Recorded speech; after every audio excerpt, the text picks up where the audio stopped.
Good evening, students. So I was discussing hydrophilia yesterday. I will continue with hydrophilia.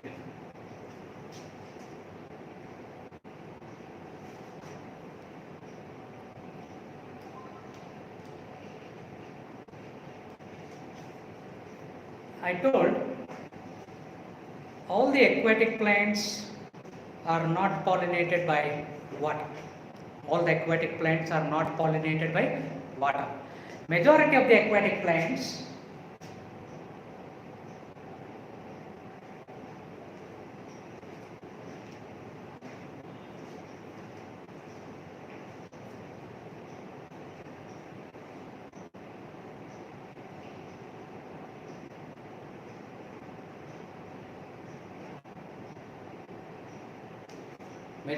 aquatic plants are pollinated by either insects or wind. In case of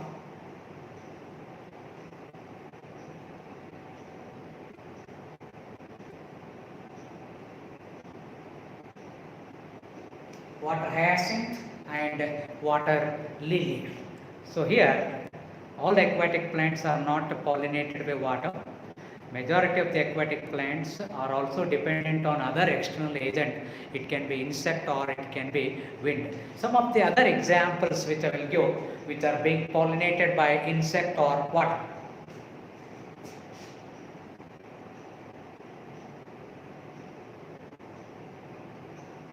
The plant like Elisma, lotus, these are pollinated by insects. So you will see entomophilia.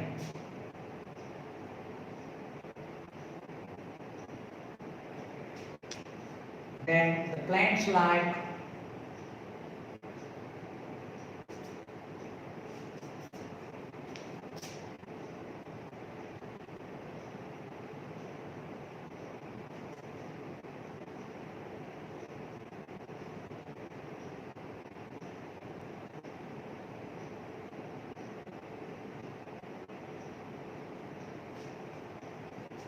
Potamogeton, myriophyllum. Potamogeton, myriophyllum, they are pollinated by wind. That is anemophilic.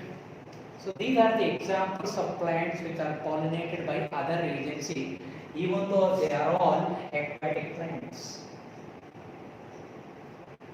Flowering aquatic plants being pollinated by other agents. So I told about epihydrophily and hypohydrophily yesterday. So epihydrophily, pollination of flowers on the surface of the water, that is epihydrophily. Example I have given Vallisneria lamna. Then hypohydrophily, pollination of water, the pollination of flowers inside the water, deep inside the water, that is hypohydrophily. There I have given example Zostera, Najas and Ceratophyllum.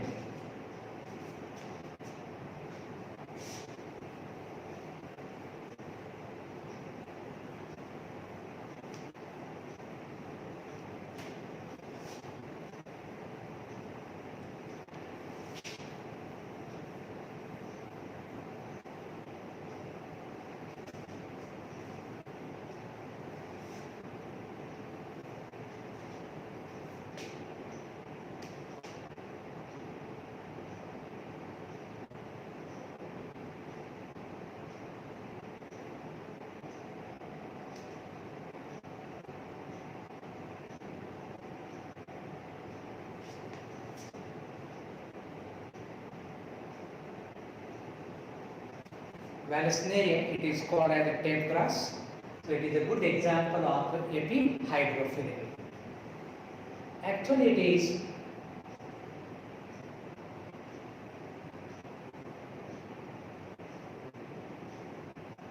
rooted submerged plant. It is a rooted submerged plant. But where the pollination occurs?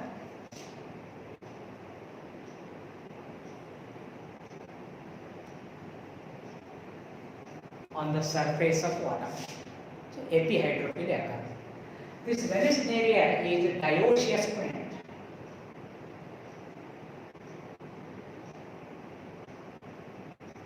It is dioecious plant. That means male and female plants are separately found, separately seen, which are growing inside the water.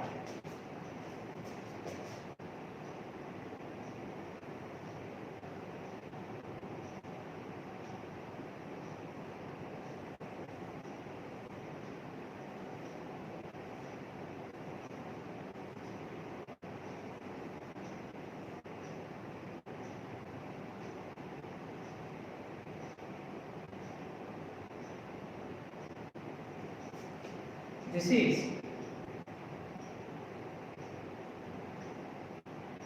female plant of Vallisneria. Female plant of Vallisneria.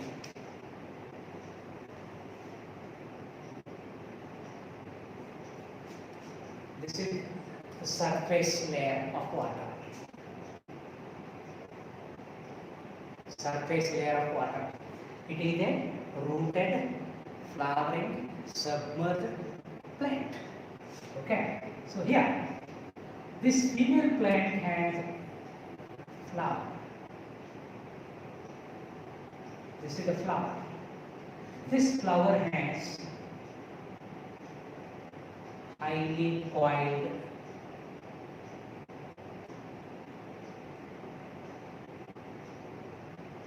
inflorescence. Highly coiled, what we call a pedicel. Rather than inflorescence, what we can call stalk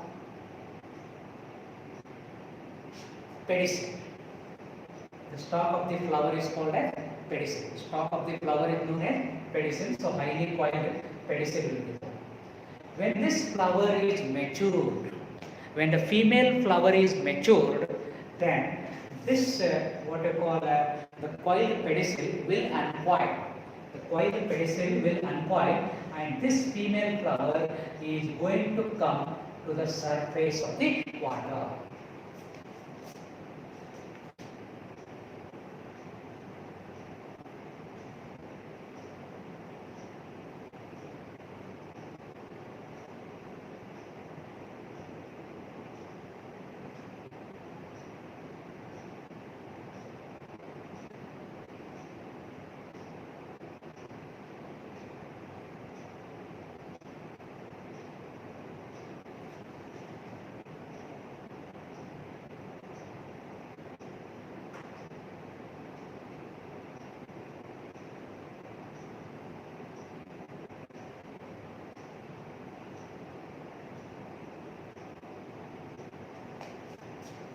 This is male plant. Okay, so this male plant bear the male flower. Male flower. These male flowers are light in weight. When the male flowers are mature, these will be released.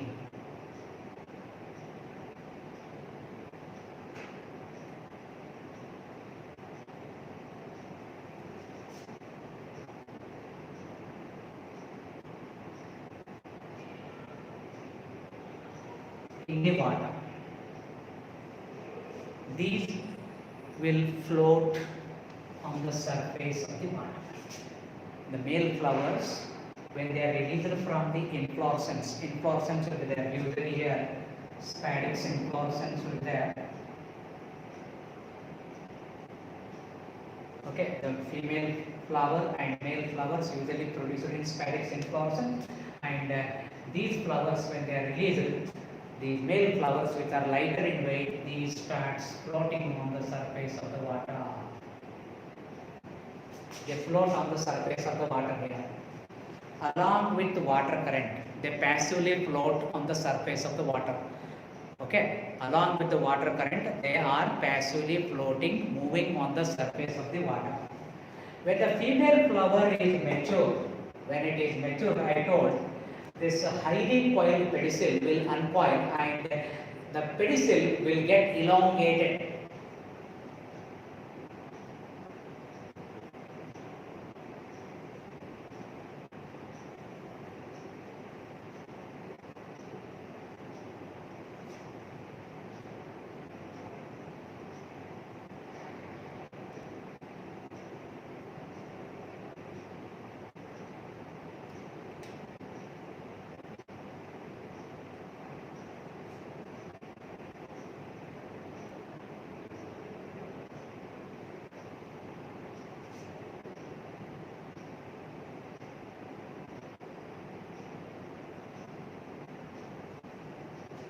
pedicel is uncoiled. This pedicel is uncoiled, it gets elongated. As a result, this female flower is brought near to the surface of water. It is brought near to the surface of the water. So these male flowers, okay, these are passively floating on the surface of the water. They are brought here. When these male flowers come in contact with the female flower, the male flowers will burst. Due to the bursting of the male flowers, pollen grains are released. Pollen grains are released. These pollen grains will fall on the stigma of the flower.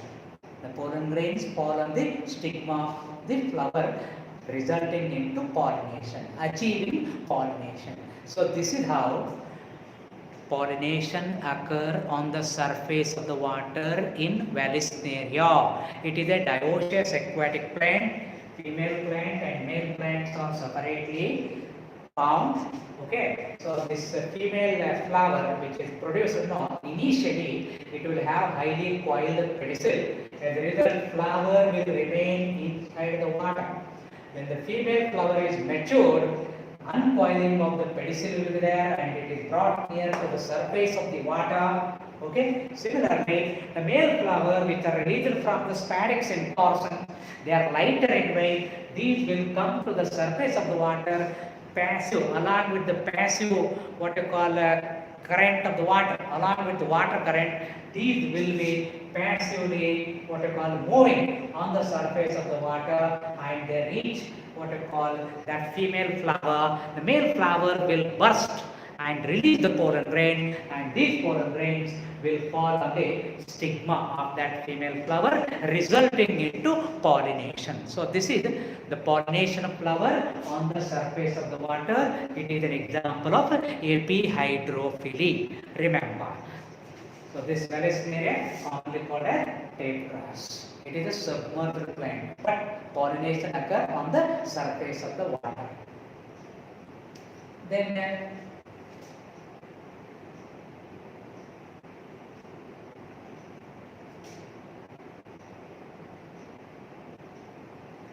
hypohydrophilic, pollination of flower inside the water. Pollination of flower inside the water. I told the examples.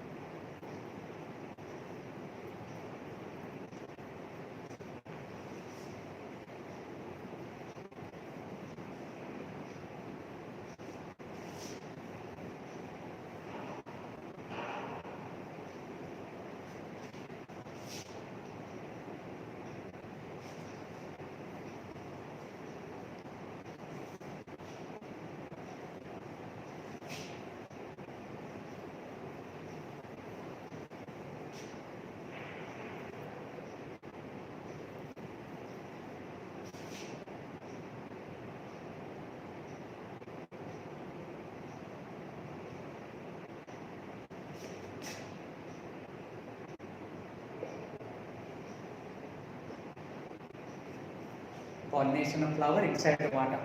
So epihydrophily, we learned Vallisneria. Vallisneria, it grow in fresh water.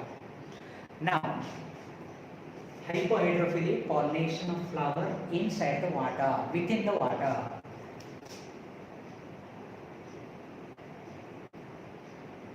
Example, zoster.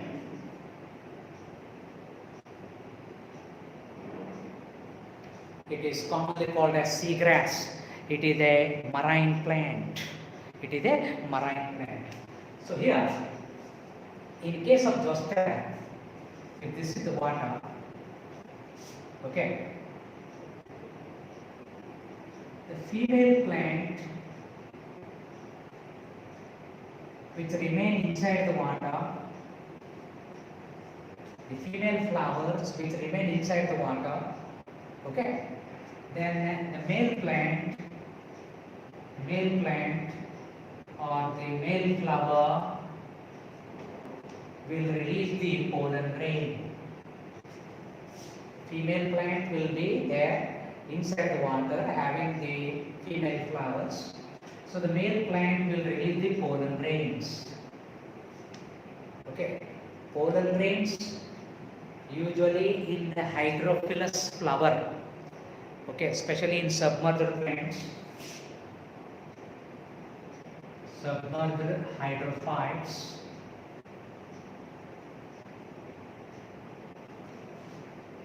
Pollen grains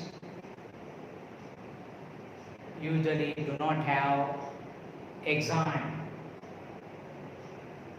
Pollen grains don't have exine. In some example, pollen grains can be spherical. Okay, in some example like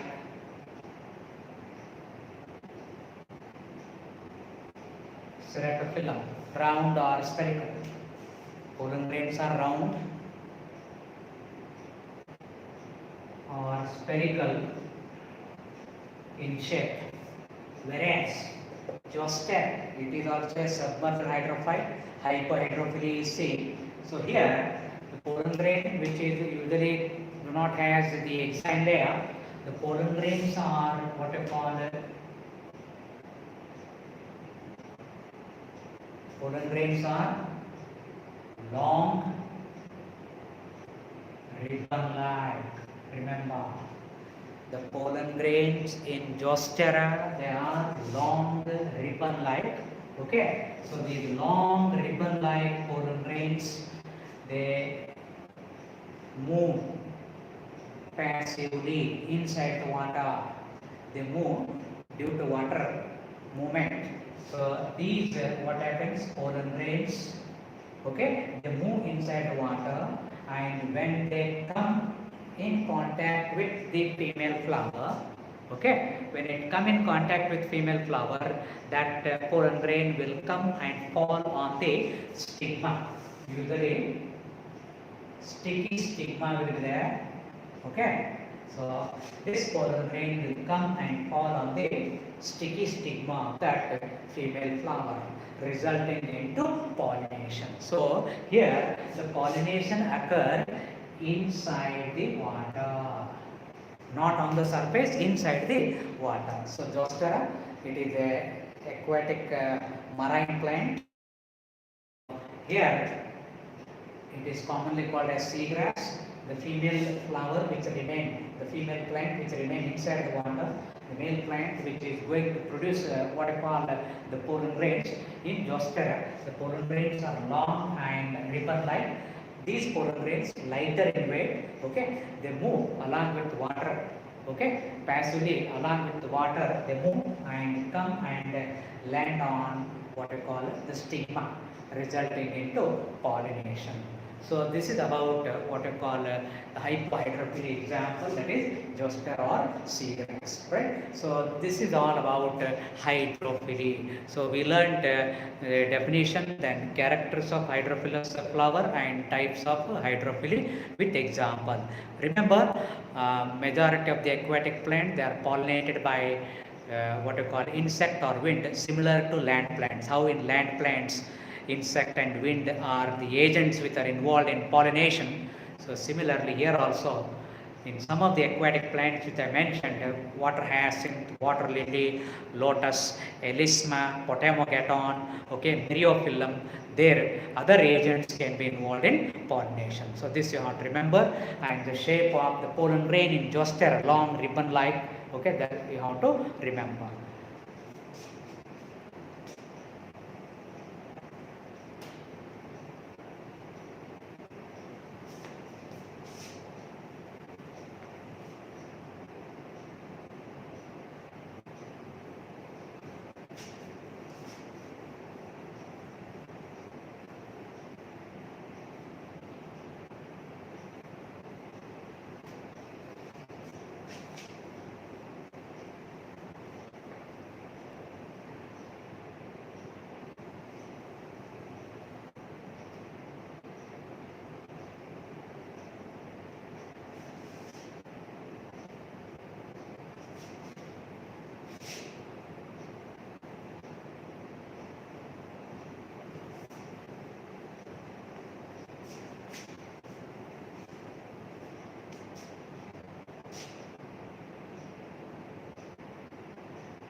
Next now, zoophily. So we learned pollination brought by two abiotic agents, wind and water. Now, biotic agent. Okay, biotic agent. Pollination is brought by biotic agents. That is zoophily. So zoophily refers to pollination of flowers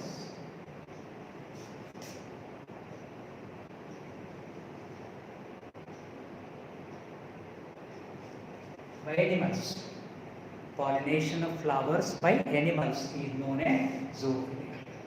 Okay. So in this zoophily, different type of animals are involved in pollination. Insects, birds, bats, lemur, lizard, okay, rodents. These are all what we call different animals which are involved in pollination. So mainly pollination which is brought by insect. Pollination of flowers mainly by insect. That is very important. It is very important. Okay. So 80% of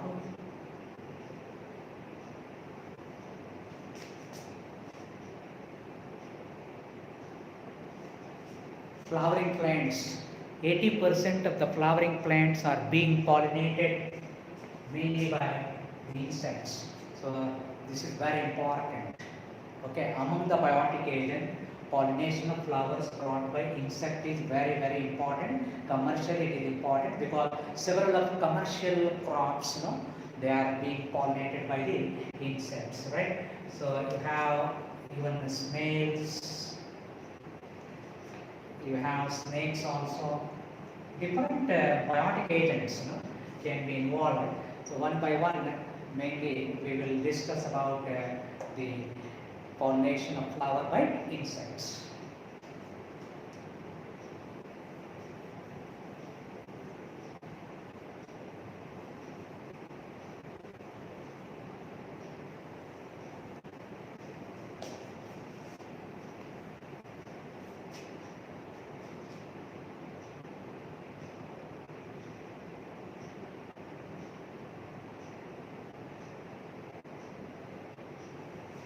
Entomophily.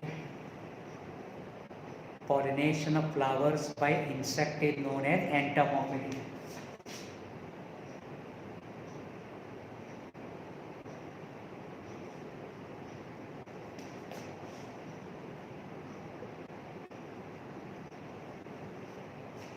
Pollination of flowers by insects is known as entomophily. So what characteristics we will find in entomophilous flowers?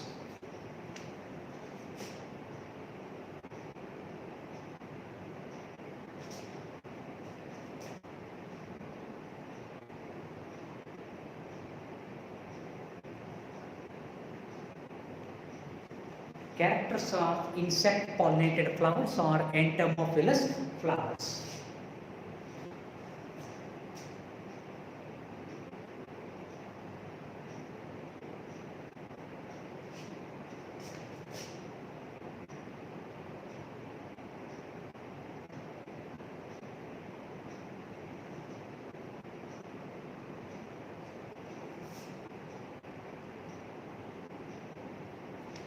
Flowers are large, showy, brightly colored, darkly colored and attractive.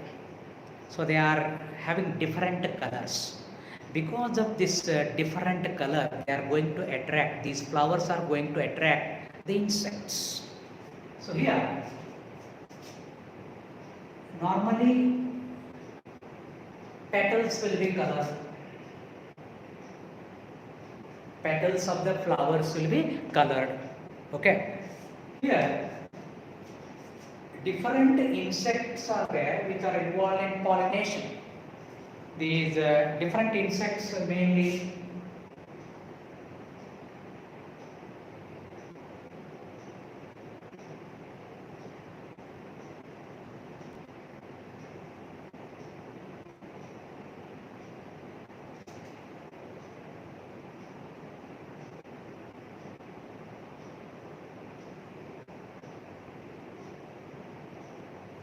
These are all different group of insects which are involved in pollination. Bees, flies, butterflies, moth, wasp, beetle, plant bug and ants.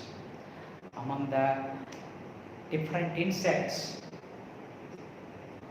bees very important. Please, very important what you call kind of insect group which are involved in pollination. So here flowers are different color, brightly colored. So here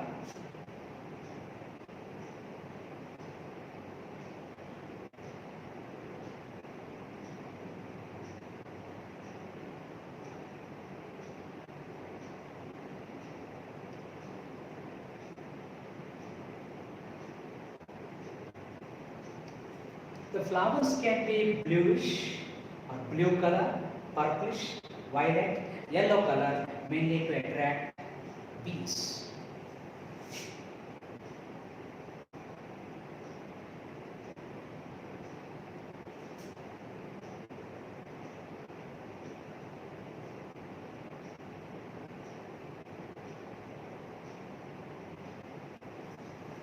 Flowers can be reddish color, mainly to attract butterflies, wasps. The flowers which bloom during night time, the flowers, night blooming flower, the flower which open during night time, okay, night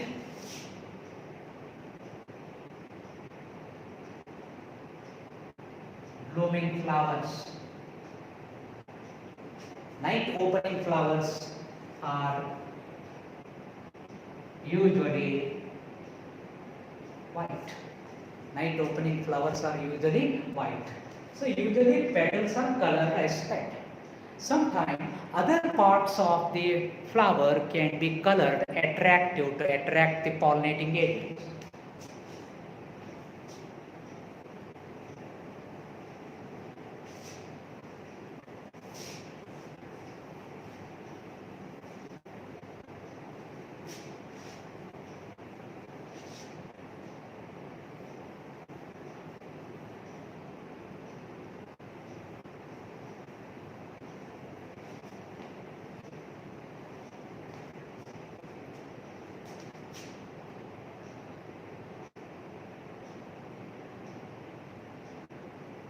Sepal can be colored.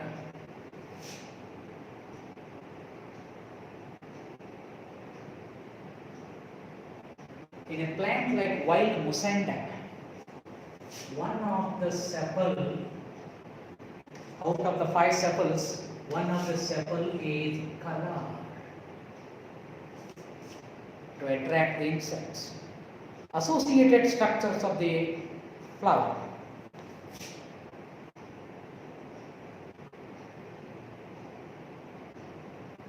Bract can be brightly colored. Take for example,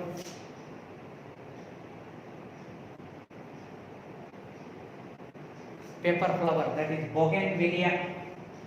In that dark pink color bract you can see.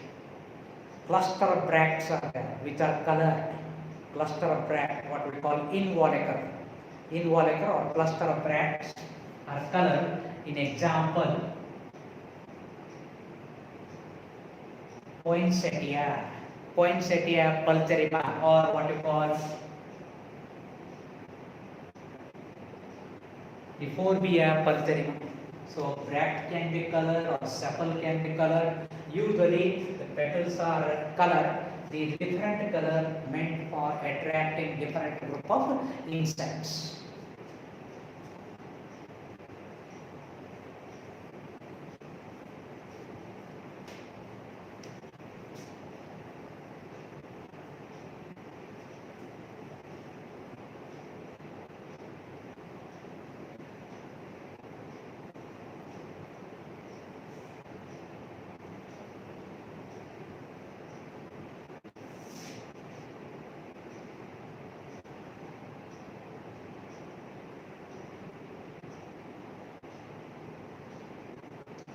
When flowers are small, when flowers are small, the flowers are clustered.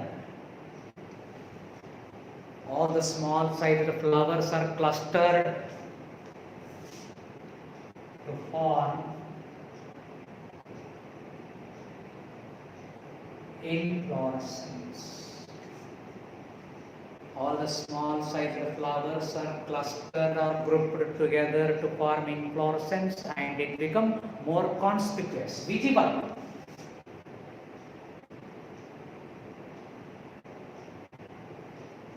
It is more visible. Okay. So small sized flowers are clustered together to form inflorescence, which is more conspicuous or visible to the insects. The flowers emit scent, aroma. Flowers emit aroma or scent. Some flowers emit beautiful aroma, very nice aroma. Some flowers emit a foul odor or foul smell, bad smell also.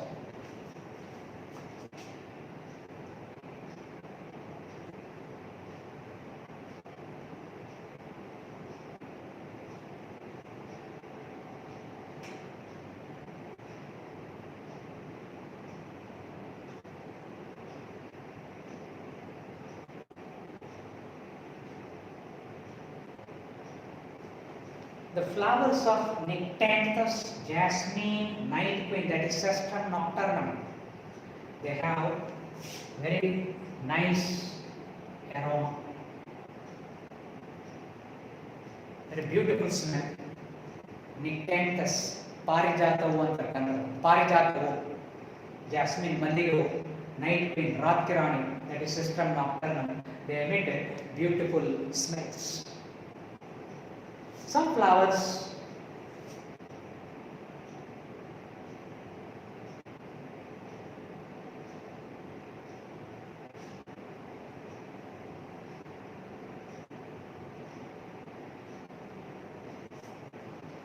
Amorphophallus, then Rafflesia, they emit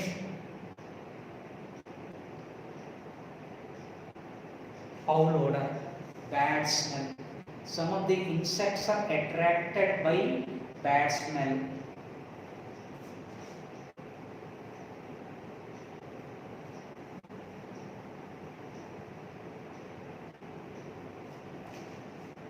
See, even though flower emit foul odor or bad smell, that can attract certain insects. Carrion flies. It can attract carrion flies. So some of the flowers emit a foul odor to attract the carrion flies, to attract beetle, whatever it is. But most of the flowers, they emit very nice aroma which can attract the insect towards the flowers. Flowers will produce large amount of nectar.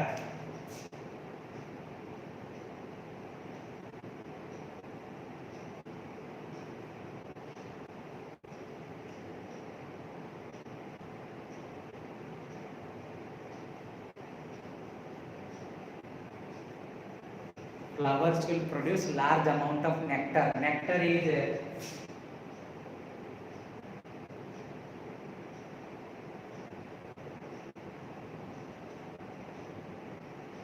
sweet sugary fluid. Usually the gamopetalous corolla, the fused corolla, on the gamopetalous corolla, special glands will be there.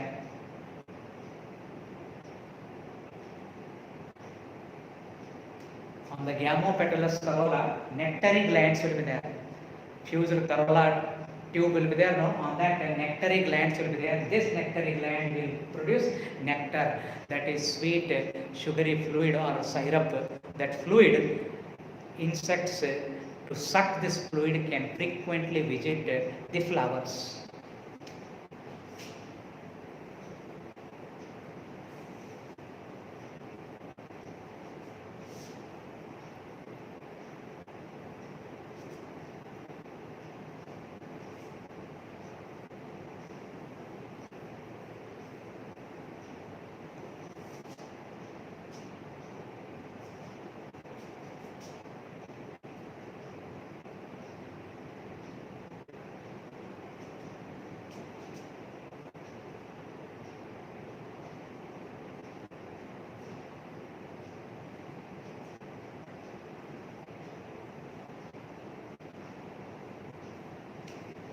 Pollen grains are produced in more number.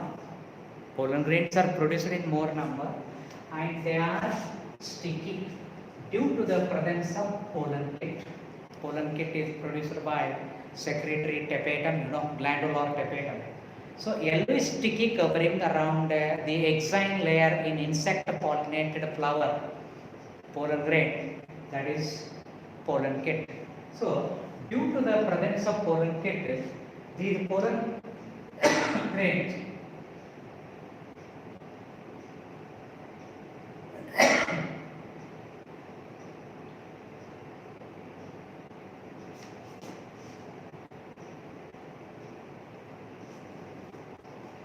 they easily attach to the body of insects. Due to the presence of pollen kit, they easily adhere to the body of the insect. So whenever the insect visit the flower, okay, these pollen grains which are sticky, automatically they can attach to the body of these what you call insect. When the same insect visit another flower, leads to what you call pollination. So to sustain these insect visit,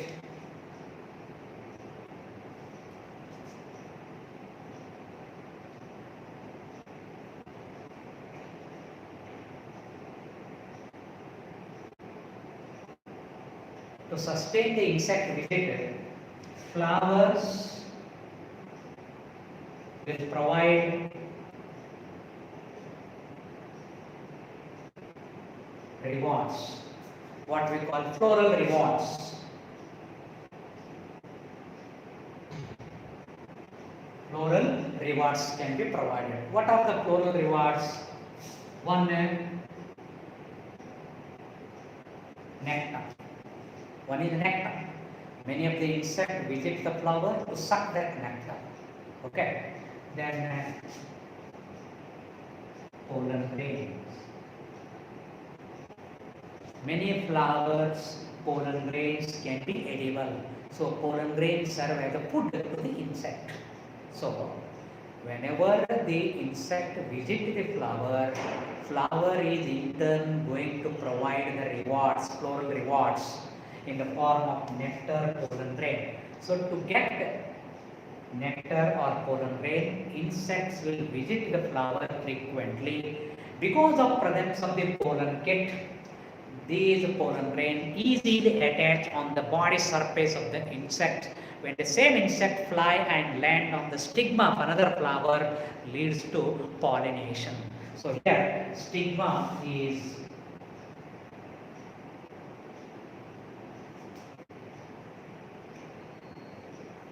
large and sticky in nature. Stigma is large and sticky in nature.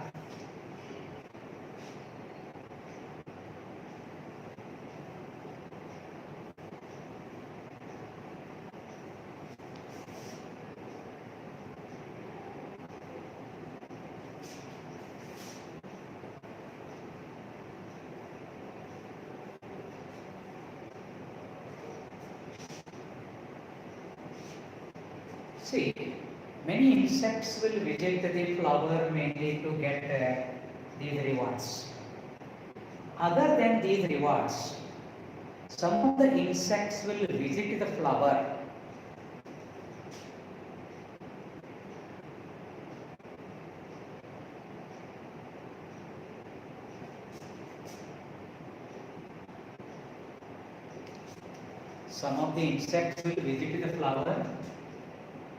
The reward is in terms of, the floral reward is in terms of flower provide safe place to lay eggs. Insects can lay the eggs inside the flower.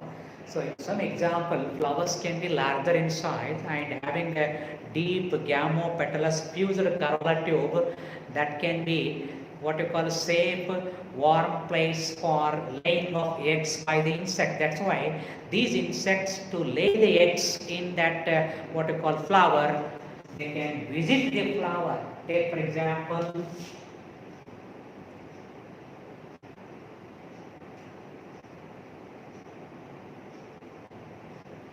Amorphophallus.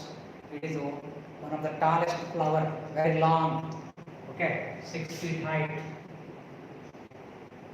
6 feet tall flower, Amorphophallus. It is carrion beetle. This carrion beetle is pollinating this Amorphophallus. So these insects find safe, suitable place to lay their eggs inside that what you call corolla tube of the flower. That's why they visit.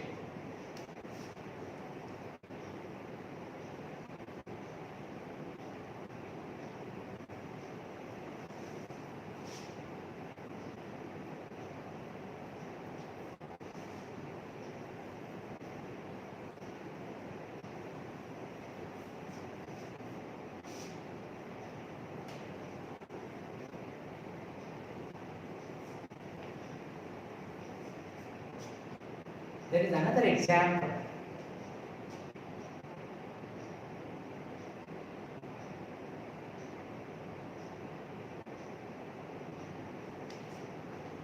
There is close association between the plant yucca and an insect that is moth. Moth. That moth is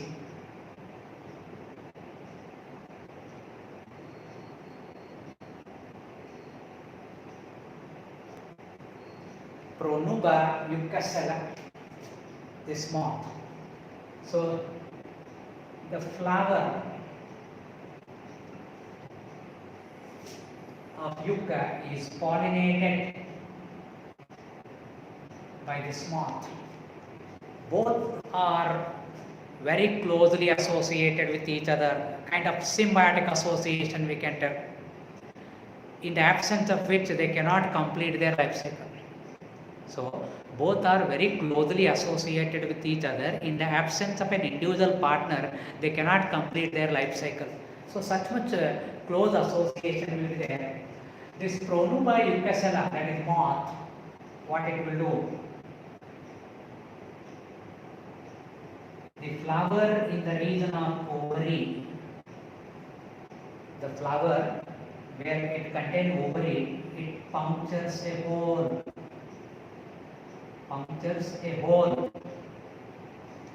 And through that hole it can enter into the locule of the ovary. This is locule. Okay, and this moth is going to lay its egg in this locule of the ovary. Moth Pronuba eucacella is going to lay its egg in the locule of the ovary.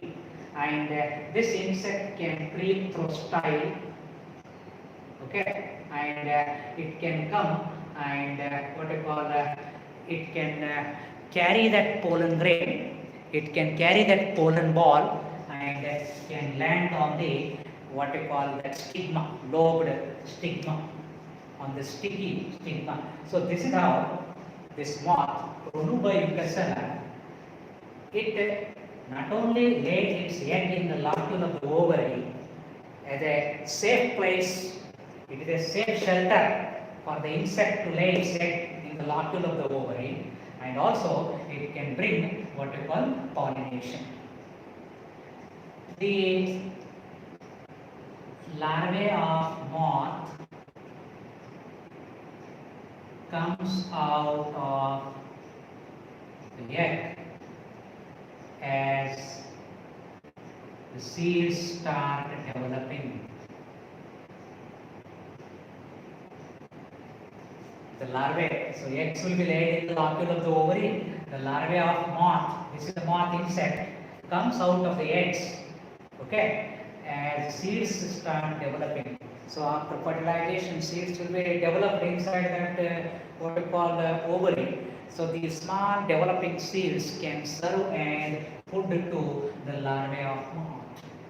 It serves as a source of food to the larvae of moth. So that is how the plant, without the interaction with moth, cannot get pollinated, and without this plant, the insect cannot find a suitable place for its what you call egg laying.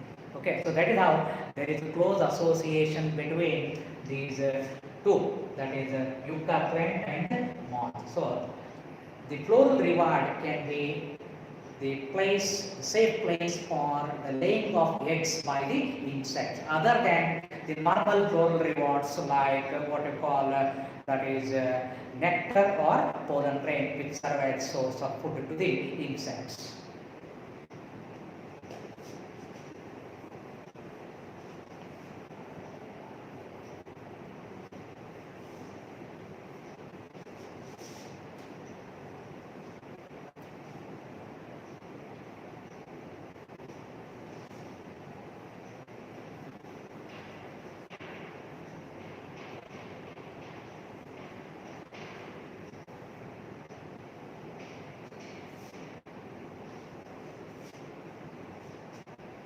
See, which are the plants being pollinated by insects, the flowers which are being pollinated by insects?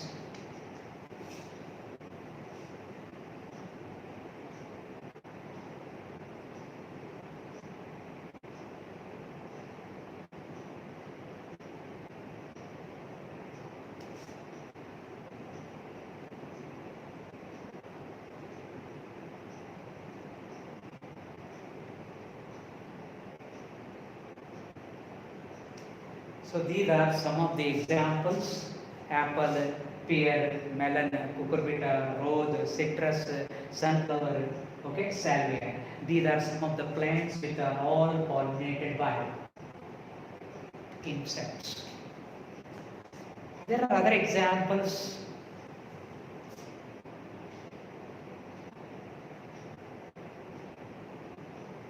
The plant by name Ficus carica, ficus species, ficus, that banyan people you have, okay. This is pollinated by insect, wasp,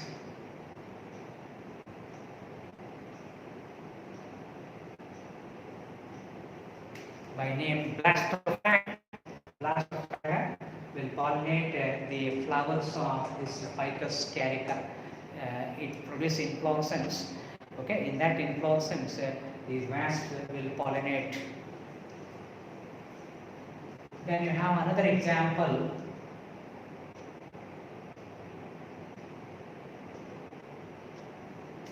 Orchids. Orchids are epiphytes, you know that. This orchid by name Ophrys, Mediterranean orchid by name Ophrys. This Ophrys, it exhibits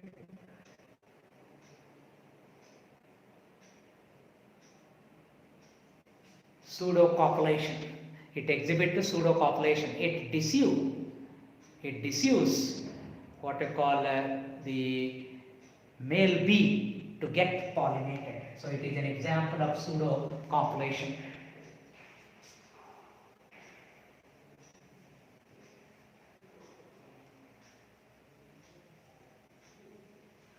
In this orchid, Ophrys, the flower had 5 petals. The flower had 5 petals. Okay. Out of the 5 petals, 1 petal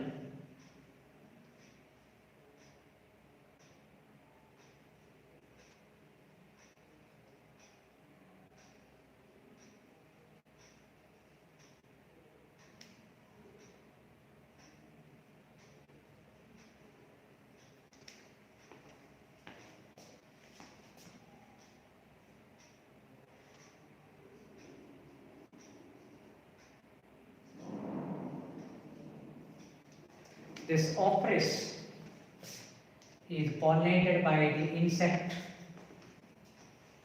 that is Colpa aurea. Okay, Colpa aurea. This is the insect which is going to what you call pollinate the Ophrys. In Ophrys orchid flower, 5 petals are there. 1 petal resemble with this female insect in shape, size, color, odor. So one of the petal of the flower in this orchid resemble with this female insect. So male insect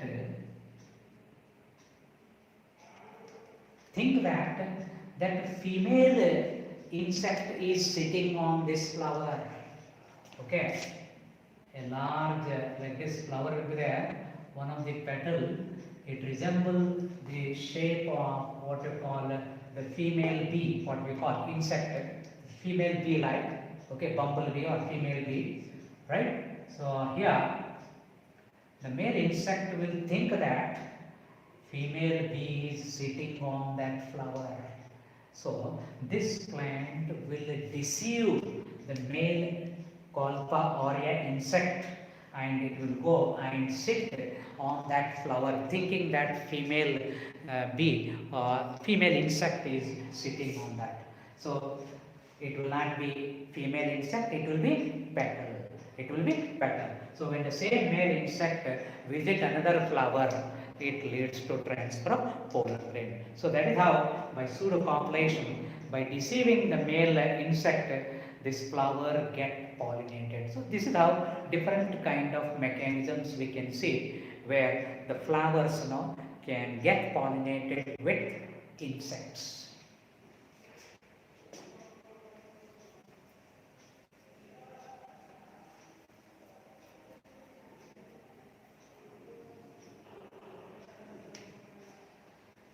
In some cases, what happens,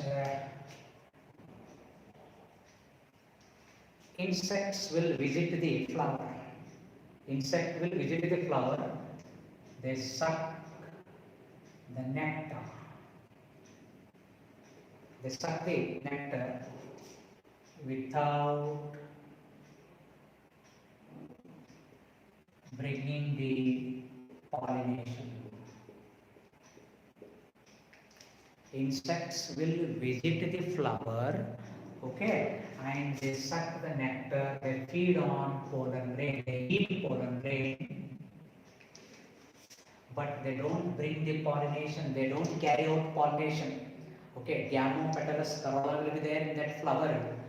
Okay, Diamopetalous corolla of that flower.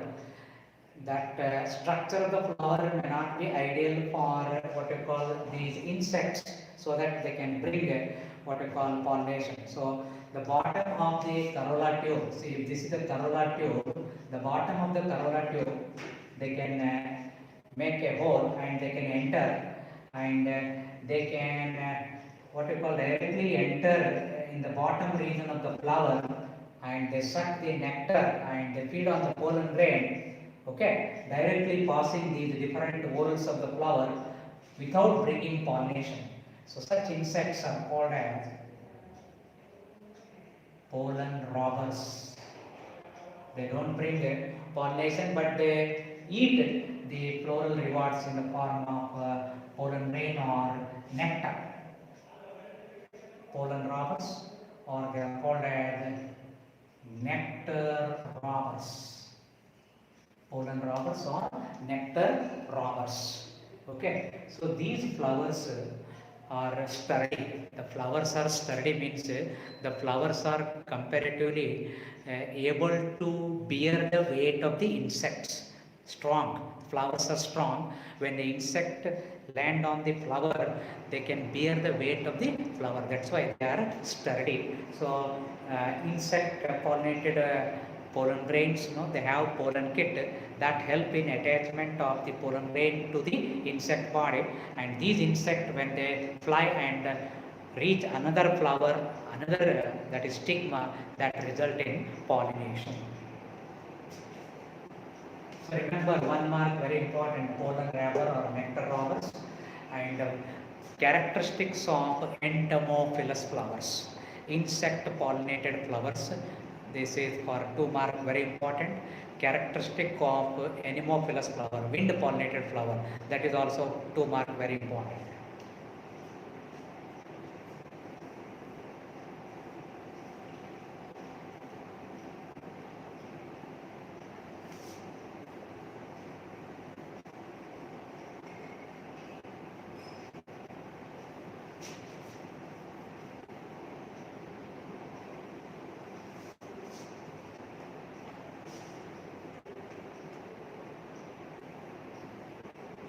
See, ants are insects only, right? So, pollination of flowers.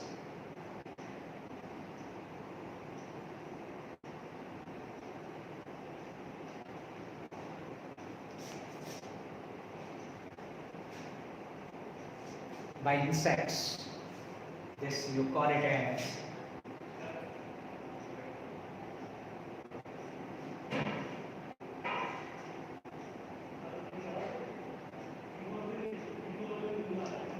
myrmecophilic. Pollination of flowers by these what you call ants, directly right ants.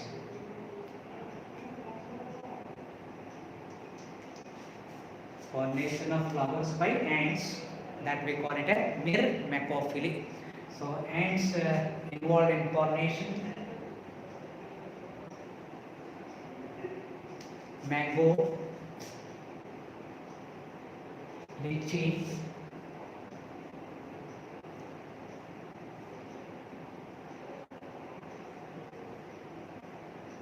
South American acacia, they are in the examples of myrmecophily. So pollination of flowers by ants.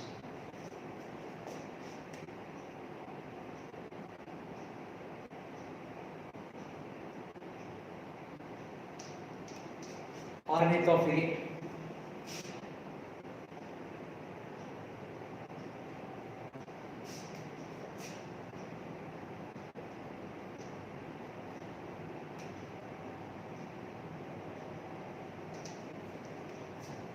Flowers are pollinated by birds.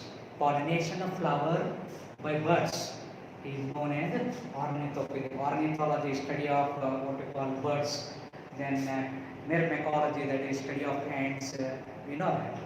Okay, so flowers which are pollinated by birds called as ornithophyly. So these flowers are also larger in size.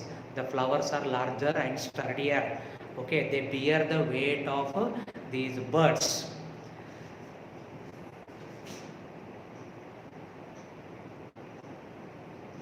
Flowers are brightly colored. They are brightly colored. Okay, flowers are brightly colored to attract these birds. Usually they don't emit a smell or aroma. The flowers usually do not emit a smell or aroma. Flowers will produce nectar. Flowers will produce nectar. So pollen grains will be produced in more number. Pollen grains will be produced in more number. These are some of the characters of what we call ornithophilous flower, that is flowers which are pollinated by birds.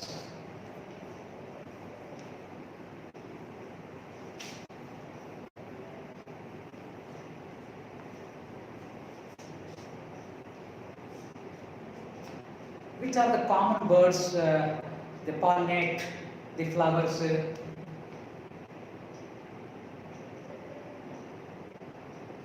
Honeybird,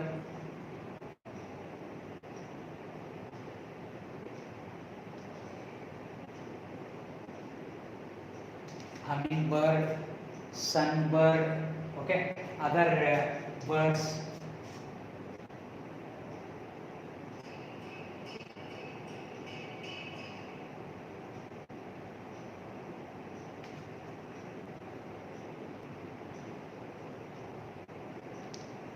Crow, parrot, myna, okay, bulbul.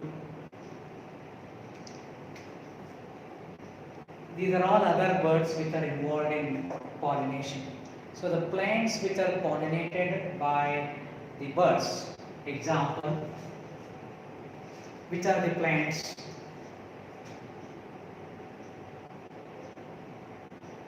Bombax, commonly called as silk cotton tree. Butea frondosa, forest flame, what we call.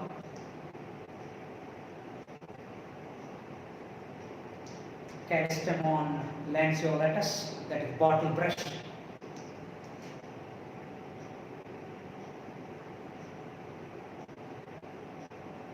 Coral tree by name Erythrina. Coral tree by name Erythrina. So Bombax, Butea, Callistemon and Erythrina. These are the plants which are pollinated by birds, and these are the common birds which can carry out the pollination. Right. So this is about ornithophilia. Right. So remaining kind of pollination I will continue tomorrow.